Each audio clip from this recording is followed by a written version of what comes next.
Hello, everyone. Welcome to AfterBuzz TV Spotlight On. We have the very talented Kate Mansi here to tell you all things Days. Stay tuned.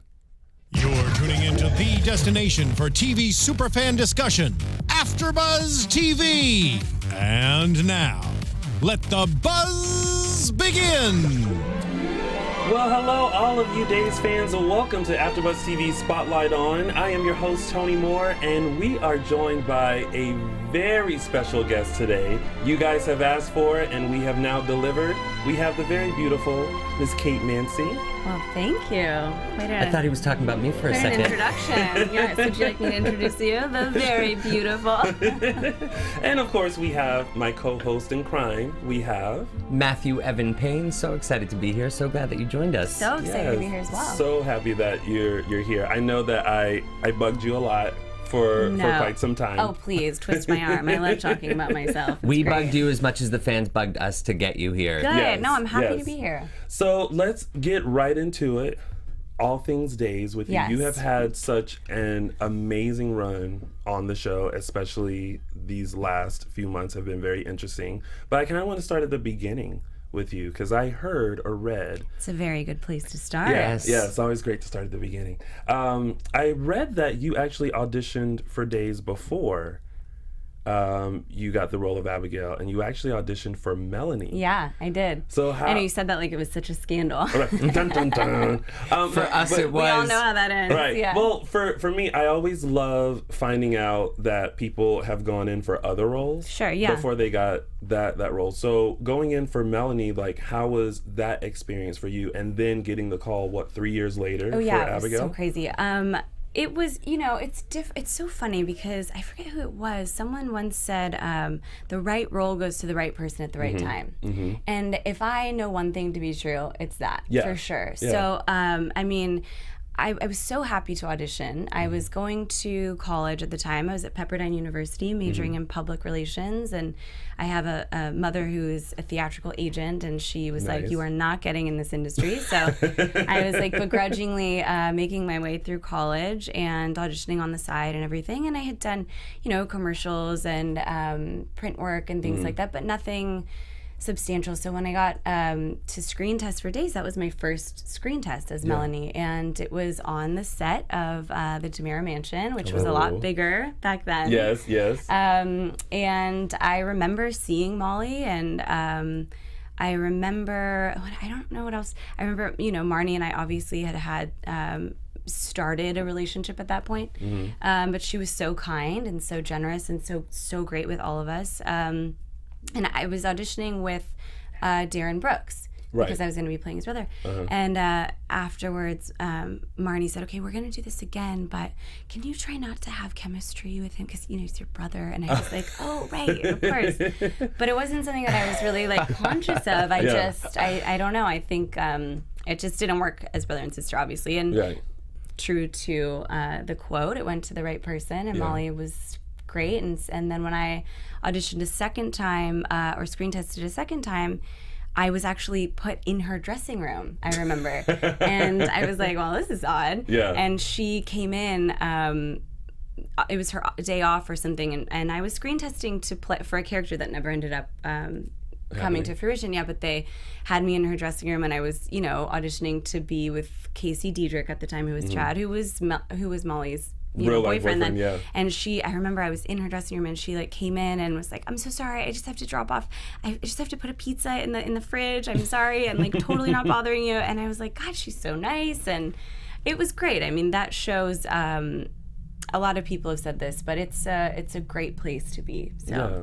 Well, yeah, you definitely received the right role, because I don't know if I could picture you as Melanie. Molly is so perfect for that, and she even made it. I think from what I remember, it was obviously when you audition, it's a different thing. But I mean, she brings so much fun and just approaches things so uniquely that I think it was perfect for that. Yeah. And tell us about the audition for Abigail. I heard that was kind of a roller coaster too, right? Yeah. So I auditioned for sort of. I auditioned so I screen tested a second time, like I said, and then that didn't happen, and I was bummed. But then really, it was just, they called me, like, I think it was, I don't know, 2 years later or something. I got a call from Marnie, and she just said, what are you doing? And I was like sitting on my parents' couch because I don't know what I'm doing.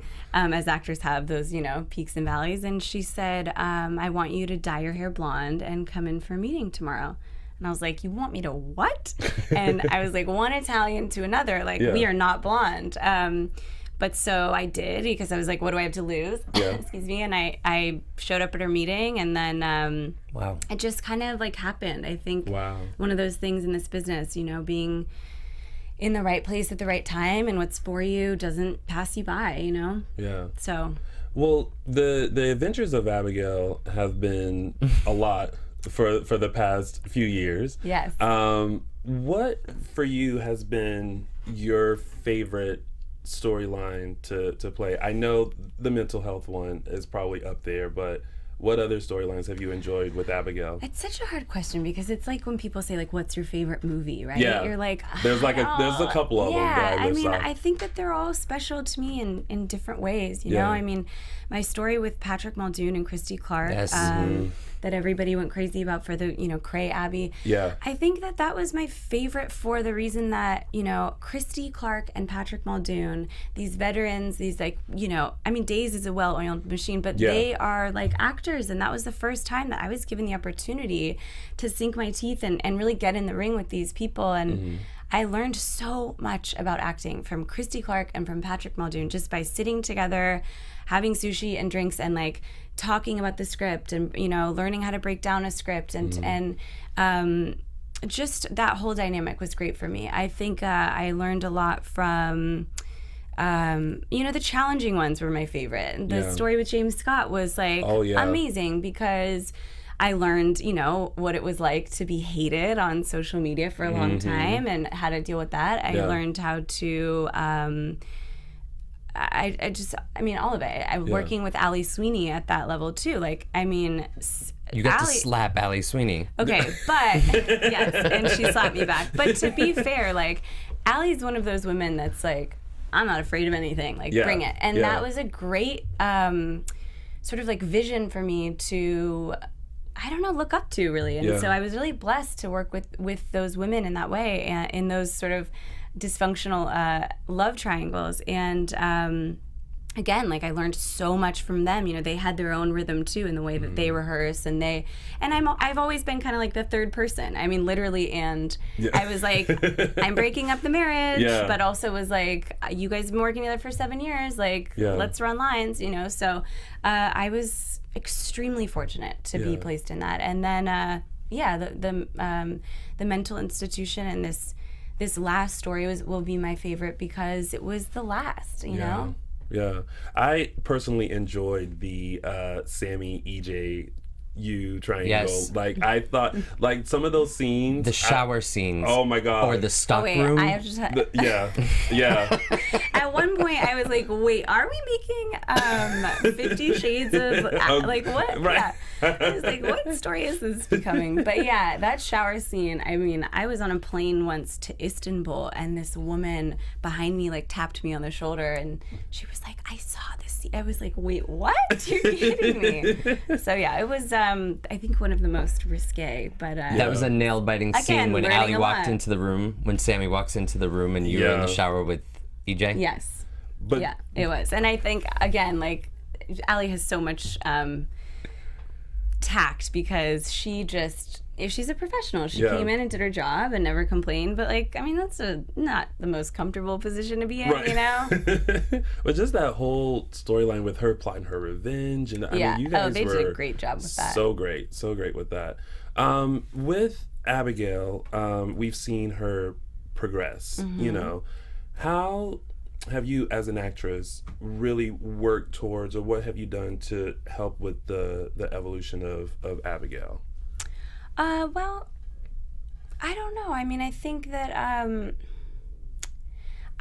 I think it's a collective effort when you're building a character, especially with TV, because it changes. It's not like a set story. I think that it's this symbiotic relationship, right? Like, they are inspired by something that they saw in me, or in a relationship that I have on camera or something, and so they write a story, but I'm inspired by the writing to go a certain way. So I think there's like a constant sort of push and pull of shifting influences with each other, maybe. And I think when I made the decision to renew, I really said I wanted to stay until Days hit their 50th. Yeah. And I knew that, but I also I was really excited about the opportunity that Josh and Dina being there. You know, Dina had originated the role, and they were really committed to seeing all actors. They said, you know, come in, talk to us, and I was like, hey guys. So knock, knock, knock. I spent a lot of time thinking about like, what story do I want to tell? What story hasn't been told? Like, what can we explore that we haven't? And I just, you know, really felt like if this were, I think in daytime sometimes we have this tendency to put on this false reality filter and just say like, well, this happened, and then next week that's happening, and this, and you know, you have 30 characters that are like all going through like the big most traumatic things in the smallest town ever, right? And so I think sometimes we forget to see them as people. And when I started to really think about like, this is one woman that has had all of this stuff happen to her. So what does that look like when that manifests, and what's that story like? And I just sat with Josh and Dina, and we they were like, oh, that's interesting. What about this? And I've often thought that. And I think that I can't take credit because we all kind of like piggybacked onto that idea. And Albert Alar was hugely like, influential in the story that was created, and all the writers, and I was just so privileged, you know. I think at a certain point we all were like, oh, this might be an interesting story to tell. Let's like rip the foundation off and or the covers off and expose this cracked foundation of this woman who has been, I mean, there's a lot of stuff there. And so I just got lucky. I got really lucky with everybody wanting to take a chance on telling a great story. It was so layered with the abuse from Ben, with the death of Jack. Will. Which I think hit everyone hard. Oh my God. Totally. All of that. And I think also for the first time for me, you know, like I said, I had been a part of so many love stories, right? So many love triangles. And I wanted to just say, let's hold on a second, and maybe let's tell a story that, I mean, I've been blessed with amazing co-stars, but what if this is a story not about like a woman that's defined by a man saving her, but like, let's just take a minute and sit in the reality of like, what happens when you're kind of at that, it reminds me of when your iPhone says like, you know, you need to back up, or like warns you that you need to buy more storage. Like, she was at the brim and couldn't take on anymore. And so I think that in a way that's a love story as well, right? But I think that I don't know, I got really lucky. Speaking of your co-stars, you've got to work with great people amazing on the show. Men, what was that like, you know, stepping into, you know, this show and its history? Were you nervous to going into this? How was that for you? No, I don't know. Chemistry is not really something I've had a problem with. No, not at all. I want to talk to you about. Not at all. I haven't really had that, but I've been so blessed with these men that were like, all of them were just like, game on, you know, let's like dive in. So I got lucky that way. Again, I think, and all of them, I mean, I really was like, wow, I've worked with so many. I mean, even from some of the recasts, Justin Gaston and Nathan Owens and Skylar Yancey and obviously Billy Flynn and Casey Diedrich, like they've all made it their own. They've all made it special, and they've all been, lucky for me, like super dedicated and had the same desire I did to really like make a story. Have you had a favorite male co-star? You've had Patrick Muldoon, you've had James Scott, Billy Flynn, Rob Wilson. Yeah. Oh, and I can't believe I forgot to say that. Yeah, of course, Rob Wilson. Yeah, I mean, I have my favorites for different things, you know? It's like, imagine a world where you got to have like 8 different lovers, you know, like you have different things that you go to. Matthew has imagined that world. Maybe that's a little. It starts Give with me a new one, My Kate. point is like you go. It's like your friends. Like you go to you go to them for different things. You know, I have a totally different relationship from each person. You know, Right. And that's because they are their own artists and their own people, you know. I don't know, I really have been so lucky to work with just awesome men and women, you know. Tell us about your relationship with Melissa Reeves. Oh, Missy. I was just texting with her daughter. Missy is, I mean, just, that's her. Like, what you see is what you get. And I have to say, some of my favorite moments are the ones where you see, like, what she submitted with her Emmy reel. I don't know if you guys saw that, but when Missy, you know, people often see Missy for this incredibly sweet, nurturing, beautiful, kind woman that she is. Yeah. And she is. Yes. But when you see the Italian Jersey, like, lion of a mother, like, come out in her, it's powerful. And that is something that I was so, it was so fun to work with that. You know, the scenes that she had with Cassie DePaiva, with when with the whole JJ scandal. I mean, you look at that and I'm inspired to be like a mother someday, thinking like, that's what kind of woman I want to be. That's what kind of, like, you know, and that's who she is. So when she walked in that room and saw, totally, it's like it's just all of a sudden you're it like, was like, where's Missy? It was like she saw red and she was it's just like this Beyonce like ultra thing Yes. happens and you're just don't cross her. Oh, And right. you two had a fantastic scene together. It was the episode that was dedicated to Jennifer. Right. She was having the foreshadowing of what her life could be like if she continues With the down the road pills of and drinking. everything, And you walk in and you're like, Thomas was in the driveway. Yeah. That was so moving. Yeah.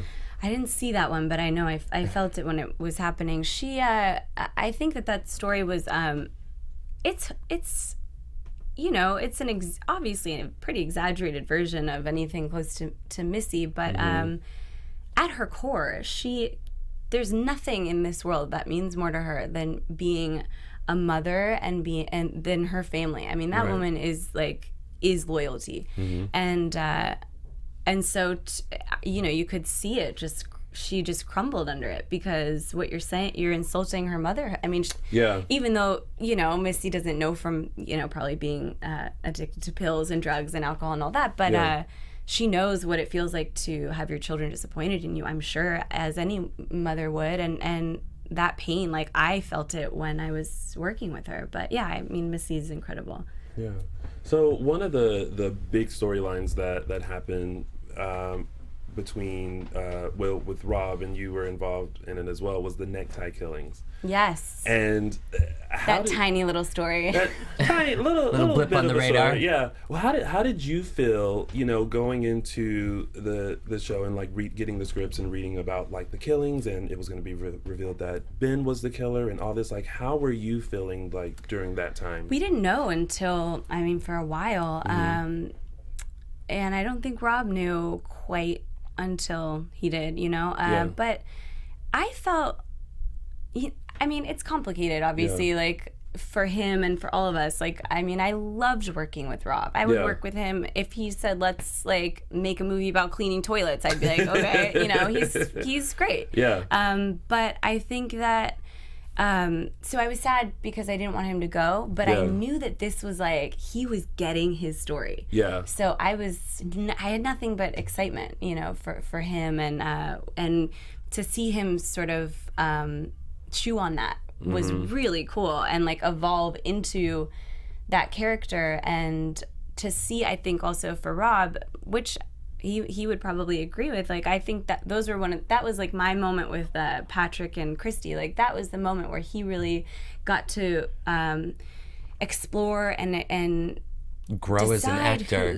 Like what his like thing is, and how he would approach stuff, and it was just awesome. Yeah. And how about for you? Because I think that's when we started realizing, well, when the storyline began with you and how brilliant you were as well with this storyline, and now there's this other side of Abigail that we're starting to see. What was it like for you venturing into this storyline with, you know, being kidnapped and almost set on fire, and then it's leading us into, you know, this breakdown that Abigail was Super gonna light, have. really easy. Yeah. She hasn't been through a lot. It's fine. No big deal. Nothing. What was it like? Man, I mean, it was challenging, I think. I think I mean, look, I had the story of, if you could ask me at 16, like, what do you want to do? I would have said, like, I want to sink my teeth into a part that's like really challenging for me and like really makes me think. And that's what that story did. It made me think about, I mean, it just was like opening Pandora's box. I mean, I did so much research, and I don't know. I don't know how to answer that. I think that I just committed to telling myself, like, look, I'm going to give a year of my life to this character and to this story, and whatever comes, comes. But I'm going to just get in it. Yeah. So I talked to so many psychologists, and I researched so much about the evolution of mental disorder and like what happens, and talked to a therapist specifically about my character, like it was me, and said, like, what's your diagnosis, or what do you think, and what are the behaviors, and I just learned a lot about, and I think that is something I'm really grateful for too, because you think you know and you don't, you know. But yeah, it was challenging. I think probably more for my friends and family that had to see me just kind of like go into marathon mode and be in something so heavy. But again, was blessed with a great story. Was blessed with great co-stars, and it was the best story I've had. Do you bring your work home with you? Like, if you're trying to get into that mentally ill Abigail, like, do you have to stay in a certain frame of mind when you're heading home or when you're at home? I definitely like wore the hospital gown home. No. Did you wear the mask home too? Yeah, I was like, sorry, babe, this is gonna stay. No, I mean, yeah, to a certain degree. I think that's like look, you have to make. I think that it's really easy to make it difficult for yourself, right? And to say, like, this is so, and you have to really like remind yourself, like, this is relative, and let's remember, you got to remember to find yourself in those moments. I think it's impossible, or it was for me at least, to not take it home, because we would finish, and then the next day we had another 100 pages to memorize. So to a certain degree, I took it home for a year, because the preparation required to, it's not like I was working on a film or a play where you had all this rehearsal time. I mean, that show is a machine. Like, we work so quickly, and to do that heavy material that quickly, like, I had to. So, I don't know. How is it even possible to remember all that dialogue? Like, it is a machine, but how do you go about memorizing 100 pages? I'm so glad you asked that. It's a muscle, and I still continuously am forcing myself to, or trying to memorize one thing every day, even if it's like a recipe or a sentence on a bus or a billboard or something. But it's a muscle, because when I started, I couldn't memorize shit. I mean, like, really, really, I was like, I remember being in acting class, and they said, you booked this job, and I had to go to acting class that night, and it was a cold read class, and I totally screwed up. And on stage, I like turned and like started banging my head against the wall, and I was like, I'm never going to be able to do this. Like, these soap actors memorize so much dialogue. And I was totally intimidated, but it's a muscle. And it just, if you work it stays with you, and that's like just the only answer I have. So, well, speaking of working it, we have a little clip of how you were working it in the mental hospital. So let's take a little look at that. Okay.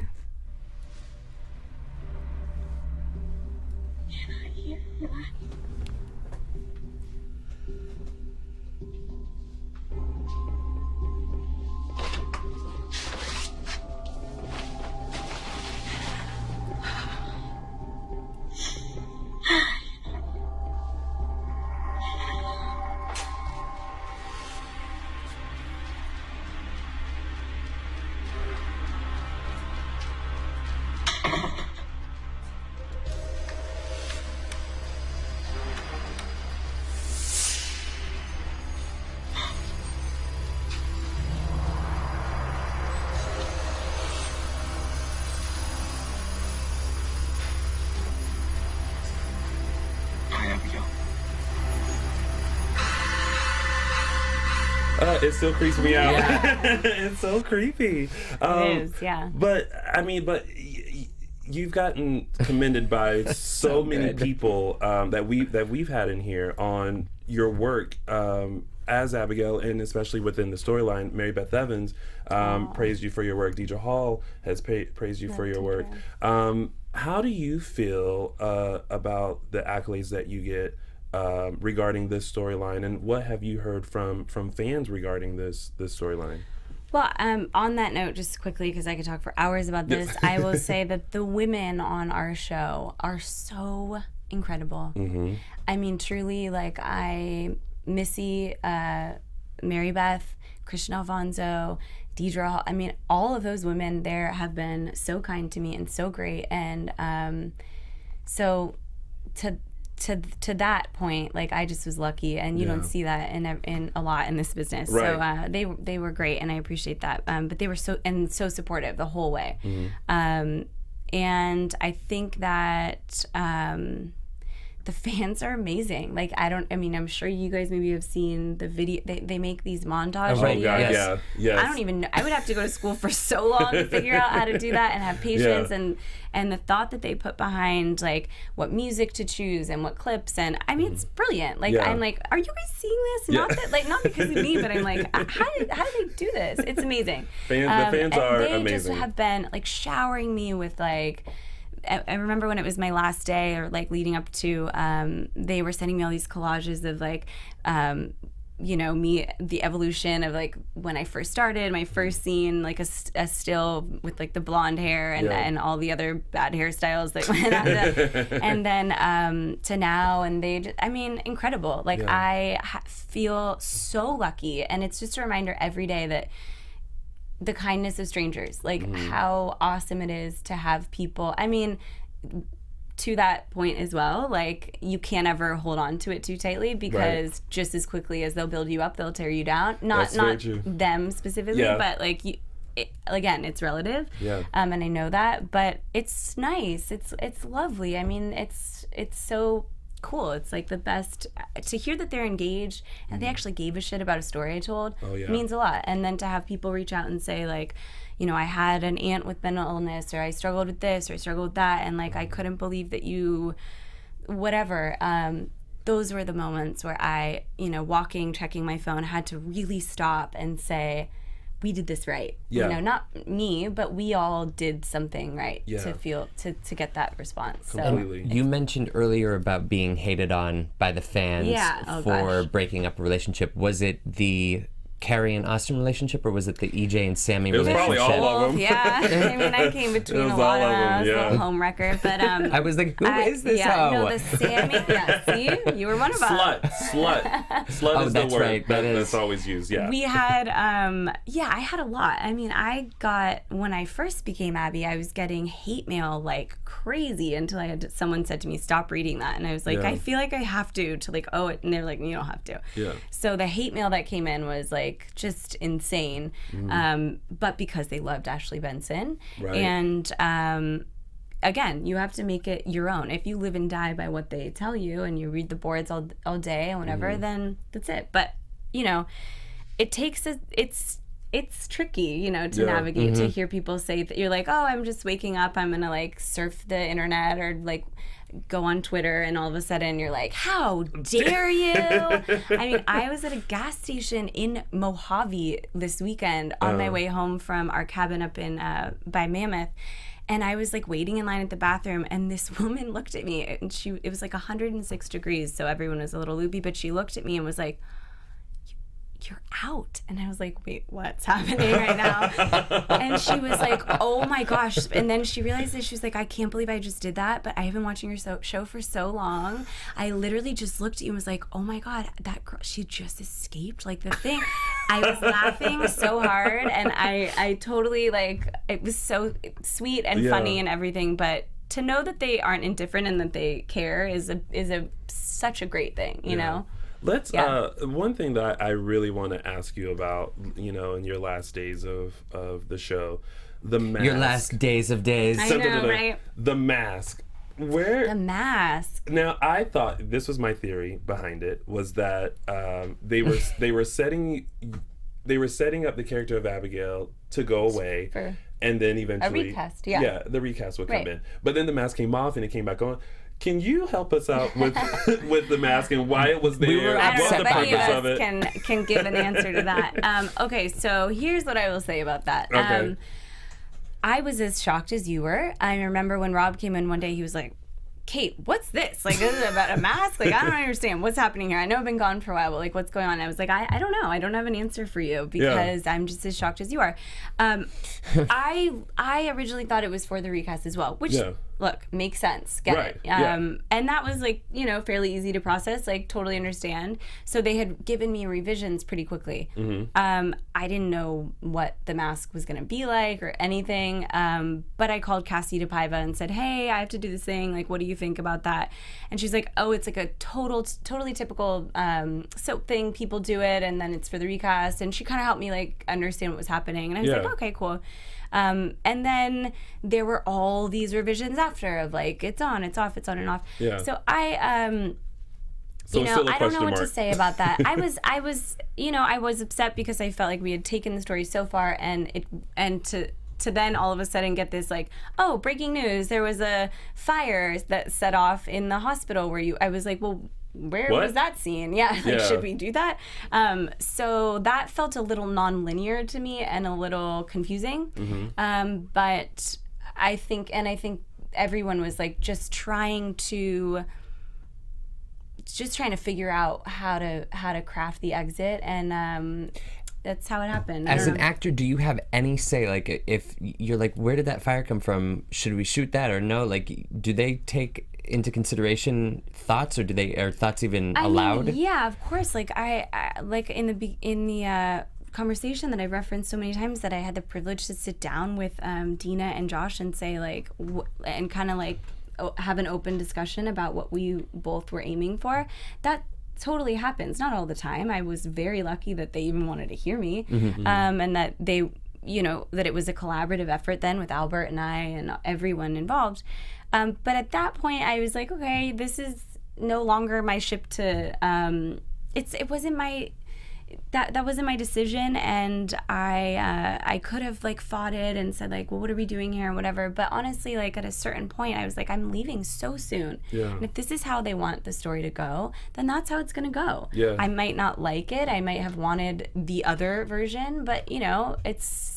Mary Beth says always, it's show business, not show family, and it wasn't personal. Yeah. I think I love that. I was sensitive because I was like, wait, what's happening? And it happened so quickly. But yeah, in retrospect, like I understand why that happened. I wish maybe it would have been more consistent, like we would have either kept it on or kept it off. But they did a beautiful job crafting my exit. And look, this business doesn't owe you anything, but I was so lucky to have had the 5 years I had on that show, so they could end it any way they want, and it was still good with me. What was your last day on set like? Gosh, so many things. Crazy, it was really outer body sometimes, there were moments, the very last scene I remember standing on, I looked out at, Marnie was there, and my boyfriend and my mom and Maria and some people were starting to sort of like collect, and I felt that pressure of like, oh shit, this is it. I don't know what to do. You're gonna have to push me out of the door because I don't want to leave here. Yeah. And I looked down and I saw that it was the same set that I had screen tested on. It was the DeMere Mansion, which is so funny. Your journey, just like I said, it right role goes to the right person at the right time. And there's been Abigail's before me. There's one after me. Yeah. And, while I was her, it served me so well. So, I mean, I was just, it was really lucky. So. Have you met the new girl who's taken over Abigail? I haven't. I have not met her. I don't know too much about her, but I know she's a redhead, which you'll be probably happy about, that it's closer Is to... she red? Or maybe she's blonde. I thought don't she know. was really blonde. Oh, there you go. But I don't know. Yeah. I've only seen one little thumbnail photo of her. Okay. Yeah, no, I have not met her. I've been so busy, and everyone at Days, like, we see each other sort of in passing. I'm sure I'll meet her someday at something. But, wish her the best, and I'm happy for the show that they found someone. Yeah. Well, before because our time is winding down, Yes. but I want to make sure that you guys have a chance to call in and talk to Kate. So make sure you give us a call here in the studio. We will be taking your calls in just a few minutes. And our lovely engineer, I hope, crossing my fingers, will post the number in our chat room if you are watching us live, so that way you can give us a call and give Kate your comments or questions, and we'll take those in just a few minutes. Going back to when you got the role of Abigail, was there anyone that gave you advice going into this? Because this is, I know this was a huge deal for you. This was like your first big thing. Yeah. Was there someone that you talked to that gave you advice before you started? Yeah, there were a lot of people. I feel like I had so many little guardian angels there, from Stuart to Stuart. everybody. And I asked for advice often. You know, I really am such a sponge that way. I was like, just I wanted to like soak in the walls of that place if I could. I learned so much when I was there, but I had incredible advice from all of the women, you know. Yes. Maria O'Brien was a huge influence in my work there, and Marnie, really, like I love her. I can't say specifically, but she at every moment, you know, she's the wisest. I just feel like she was put on this earth sometimes to find the, you know, like lost deer in the forest and just like set them straight or stand up for them. And yeah, she was so kind and so great to me. And Christian Alfonso too. Like many moments I would come into her room and be like, what's happening? Not even about the show, but like, I don't know what's going on in life, or like, and she would be like, okay, honey, sit down. Let's let's talk about it. Let's find a solution, you know? Yeah. So another East Coaster. Yeah, right. Was it hard for you to make the decision to leave? Immensely, yeah, of course. I mean, who wants to leave something where you're getting, you know, where you have a paycheck and you're comfortable and you love the people you work with? I was like, am I crazy? I don't know. And what led you to make? I knew that I had wanted to make it earlier, just because for the trajectory of my career and like just because it was time.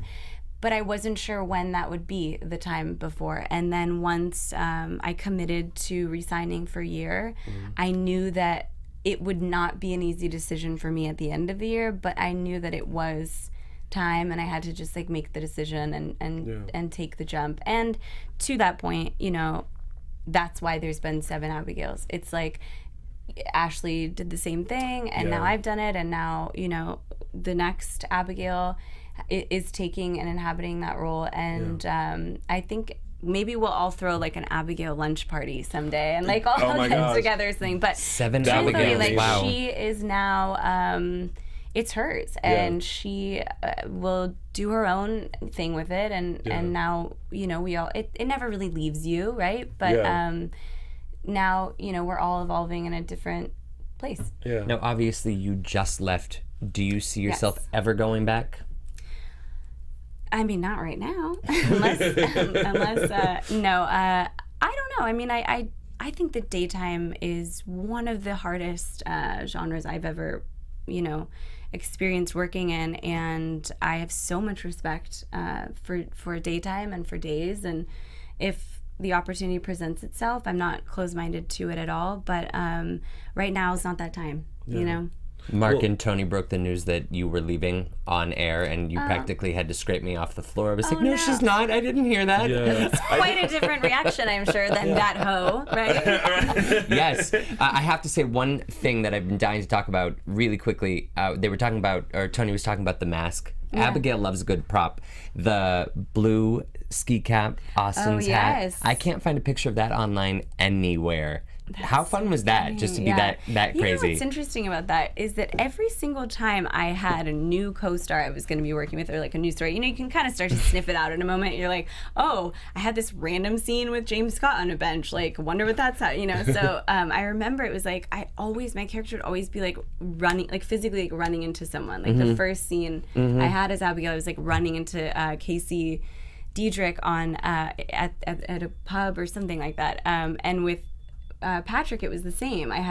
We like ran into each other, and it was this like thing, and then we ran into each other with the hat and all this stuff. But for some reason, I remember that too a lot. And I was just working with him recently, and I was like, remember that like blue hat of yours that like whatever? And he was like, yeah, that thing was the shit. Or, Another one. I love him. Yeah, he's great. So since you've left Days, you have been quite the busy bee. You have not one, not two, but three indie films coming out.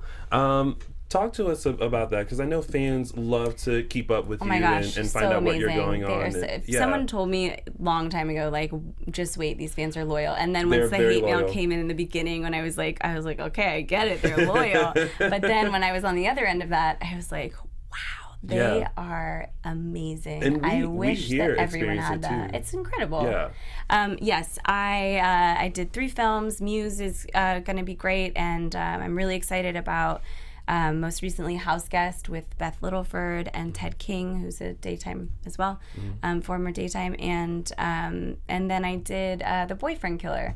So that I don't know, I'll tell you details, but yeah, those are both Mar Vista films, and sort of it's so odd.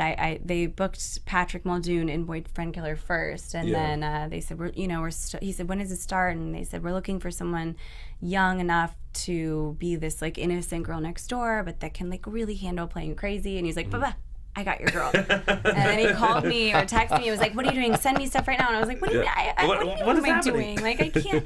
And then he was like, never mind. I'll just tell them to watch the show. Aren't you going crazy on the show right now? And I was like, what? So I thought nothing would ever happen. And then they watched the show actually and called and offered me the role. And so I was playing another like Cray Abbey, I guess, like character. Yeah. What is it like to play Cray?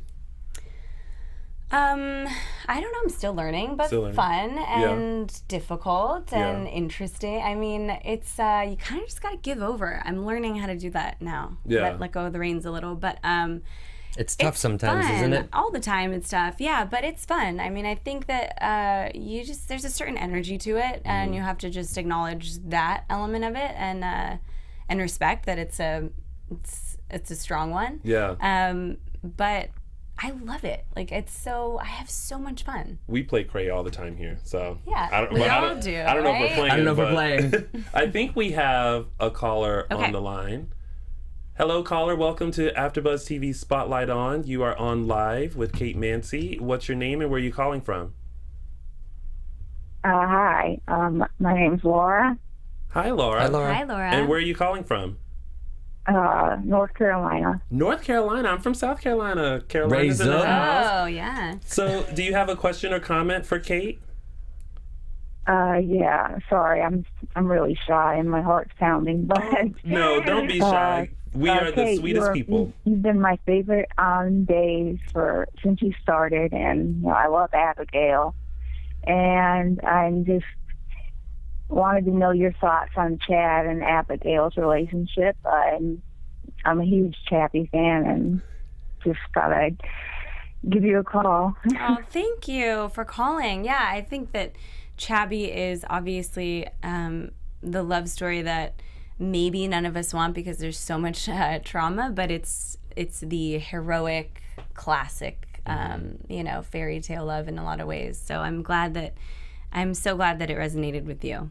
Yeah, I tell you one person who would give Abby a run for their money. Lorraine Love. Mark J. Freeman. AKA Mark J. Freeman. When it comes to Billy Flynn and Chad DiMera, yeah, Mark is all about it. I mean, I don't get it, but whatever. Yeah.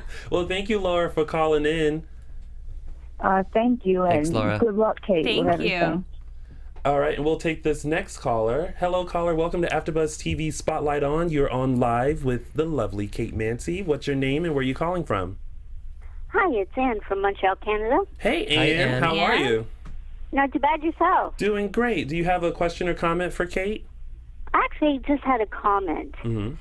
Uh-oh. I know. I'm like, should I brace myself? We all brace like, whoa. Go ahead. No. I just want to say, Kate, you've done an amazing job for the last year and a half or so. And frankly, you got screwed in the Emmy. You deserved it. Well, thank you.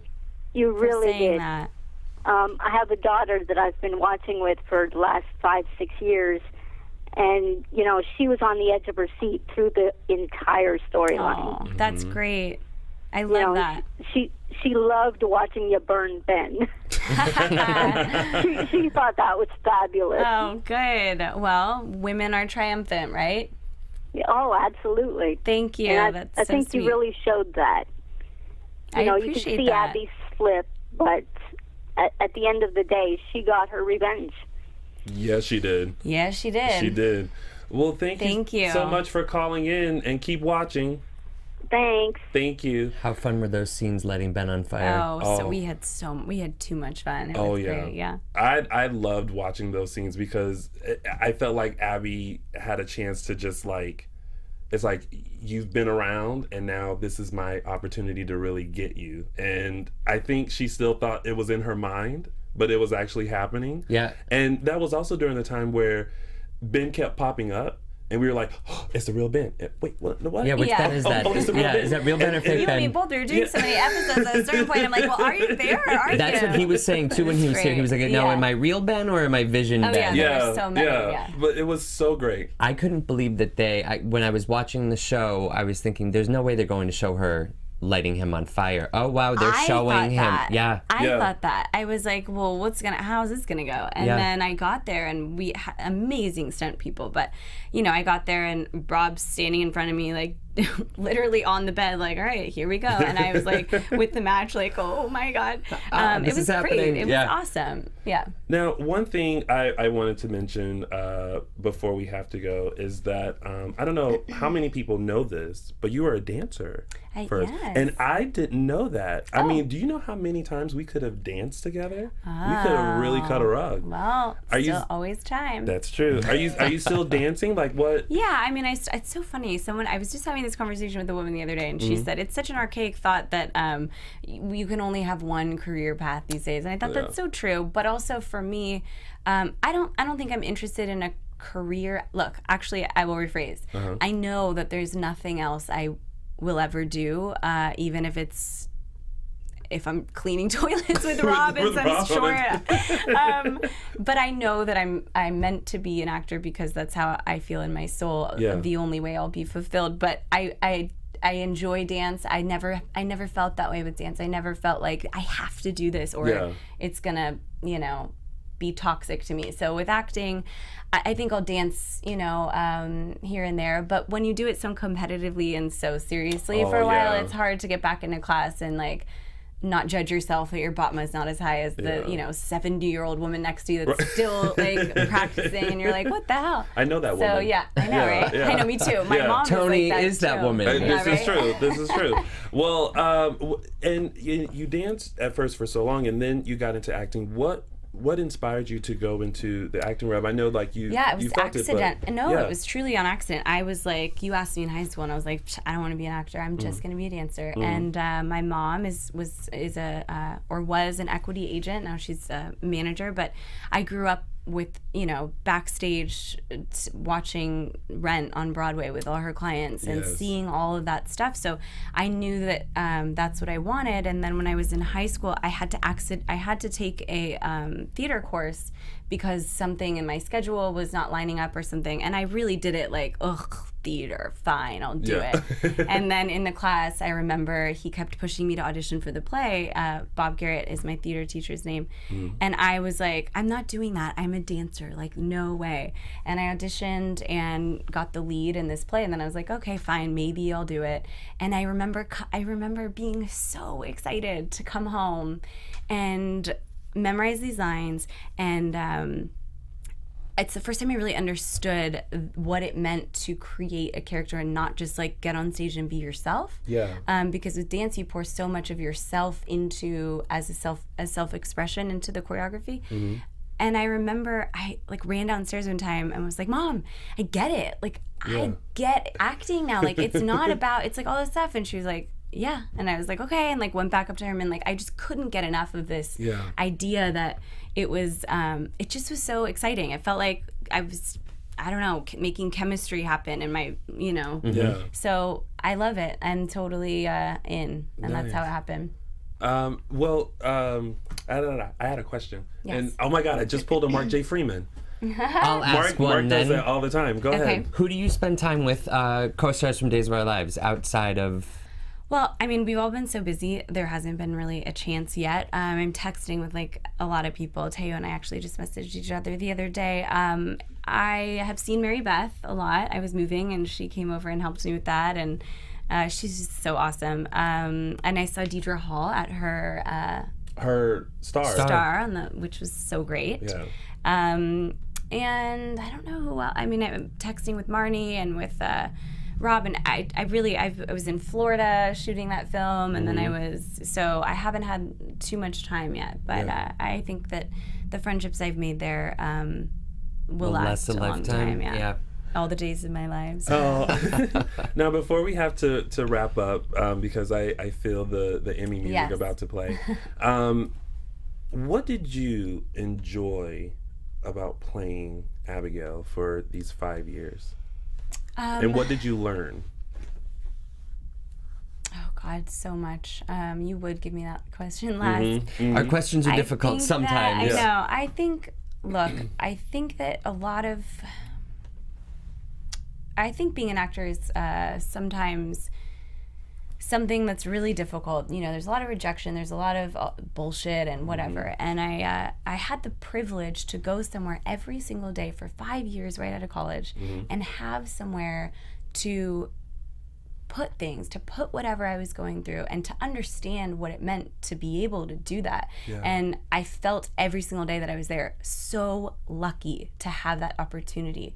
I felt, I learned so much. It was the best thing that ever happened to me and will be, because I got to go there. I mean, I majored in PR. Like, I didn't know what the hell I was doing. I didn't know my upstage dance. Stuart used to have to hold a sign like this and be like, this. I mean, I didn't know anything, really. Yeah. And I learned how to memorize lines. Like, this is simple things.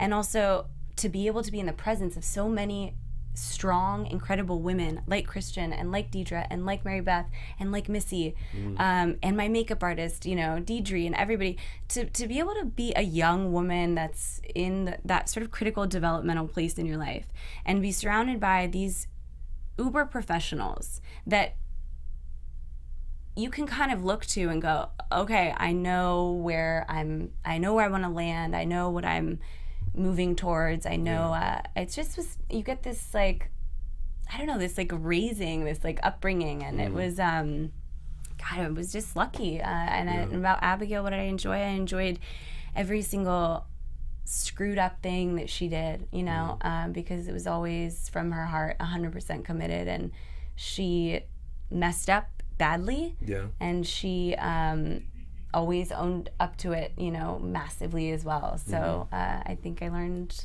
all I could. She was always, it took some time, but she was always forgiven in the end. I think Abigail's one of those staple characters that you just always have loved and always will love. Right. She's the good girl that went bad. And that's one of the things that Dean and I talked about too, because she had originated the role. It's like, well, what happens if we kind of hang in limbo for a minute where it's that place of like, maybe, with Chad, I mean, that's hard. You just had a baby and you're like, I'm going to just peace out of my life for a minute because I can't take it.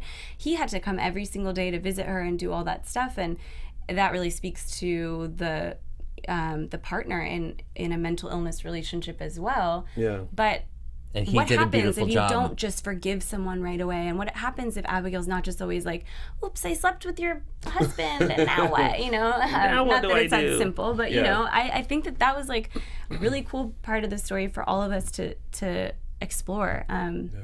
There were two leading men that we didn't talk about yet. Matthew Ashford and Casey Moss, your father and brother on the show. What was it like working with them? So great. I mean, it was fleeting, obviously, with Matt because he went down an elevator shaft. Although leave it to Mark, he's coming back. Mark is certain Jack's coming back. But and it was so nice to be able to work with him again. But he's great, and we're seeing the dynamic with Missy Reeves and Matt Ashford was really cool for me because that was set in place before I was there and while the other Abigail was there. So that was really cool to explore with them. And with Casey Moss, I felt instantly with him.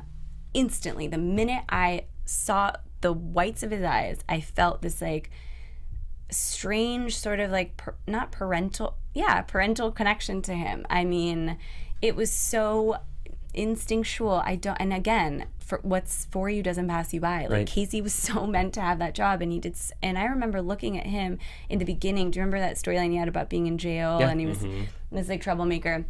And I was like, oh my God, he's reminding me of James Dean right now. And of this, I mean, he's such a well of emotion, and he has so much talent in him, and he's such a good kid with a good heart. You can tell he's a good kid. He's got a warmth about him. Oh my God, he's just so great. But yeah, we had that brother-sister thing like right away. And he's, terrific. And his and Paige and True O'Brien is also amazing. So we got to see, their relationship sort of like bloom and everything while I was there, which was really fun for me. And I'm so happy for her that she's won. Yeah. So yeah, I think Casey Moss was meant for the role, is terrific, has a very bright future ahead of him, and Matthew Ashford was, the best dad. Short-term dad. He's a dad. He understood how to do the dad thing and be like, oh, dad, he's like making you laugh and yeah.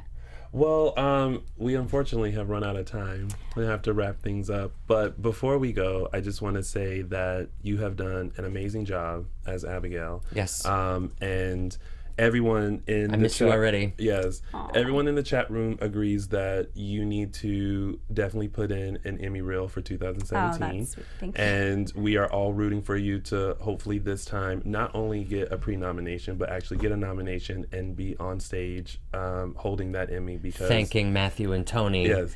I mean, because the if it happens, how about we'll come back here. And yes, and we'll talk about it. It's very sweet. Thank you. Just the work that you've done has been amazing, and Thank you. I hope that if no one has told you that, I hope that we here at Dishin Days think that you are amazing, and our fans think that you are amazing as well. So thank you so much. Thank you. I also want to shine us. the light back. I was given something amazing. Yeah. I mean, I appreciate that, and I will absorb that. But I was given an amazing story to tell. Yeah. By a lot of Although people. the one thing I hate the way Abigail left. I was like, no, she can't just leave like that. No, she has to come back. Well, you know what? Lucky for you, you have someone there now that can maybe write that for you and can. Well, I'm hoping finish. I'm hoping for them to write in Maxine's son. That would be. Oh, there you go. Yeah. We're still hashtag Maxine's son.